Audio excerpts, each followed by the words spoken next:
নমস্কার, vision plus নিউজে আরেকটি গুরুত্বপূর্ণ খবর নিয়ে আমি দেবরুণ চক্রবর্তী চলে এসেছি আজকে আপনাদের সামনে। আমরা প্রত্যেক মুহূর্তেই মনে করি আমাদের পুরনো দিনের সেই কাব্যের কথা, কখনো মহাভারত, কখনো রামায়ণ। এক একটি কাব্য নিয়ে আমরা ক্রমাগত নিজেদের মধ্যে বিবেচনা করে থাকি। সেই ক্রমাগত বিবেচনাকে সামনে তুলে আনতেই আপনাদের সামনে আসছে ডিরেক্টর বি.কে.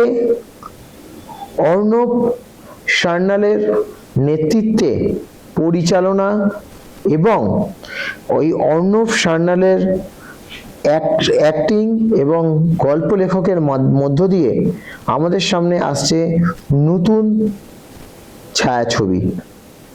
এ কোনো গল্প বা এ কোনো কাহিনীর ছায়াছবি নয়, এর মধ্যে রয়েছে মহাভারতের স্বাভাবিক এবং অস্বাভাবিক বিষয়, বিভিন্ন চরিত্র। এর মধ্যে চরিত্রে অভিনয় অনেক কম ব্যক্তি করলেও এক একটি চরিত্র এক একটি মূল্যবান।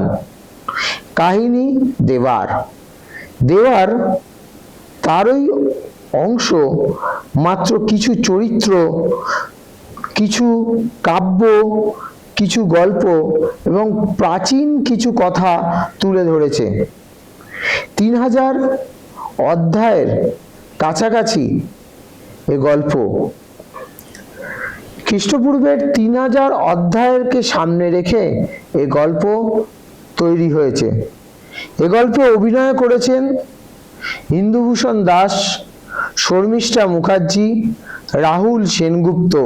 এ গল্পে যে গান, সেই গান কিন্তু সোমা মিত্রর গান। এই গল্প আপনাদের মনে অনেক নাড়া আনবে। এই গল্পের ধারাবাহিকতার বিভিন্ন তথ্য আমরা আপনাদের তুলে ধরব। চোখ রাখুন ভিশন প্লাস নিউজের পর্দায়, আরো অনেক কিছু বাকি আছে দেওয়ারকে নিয়ে বলবার জন্য।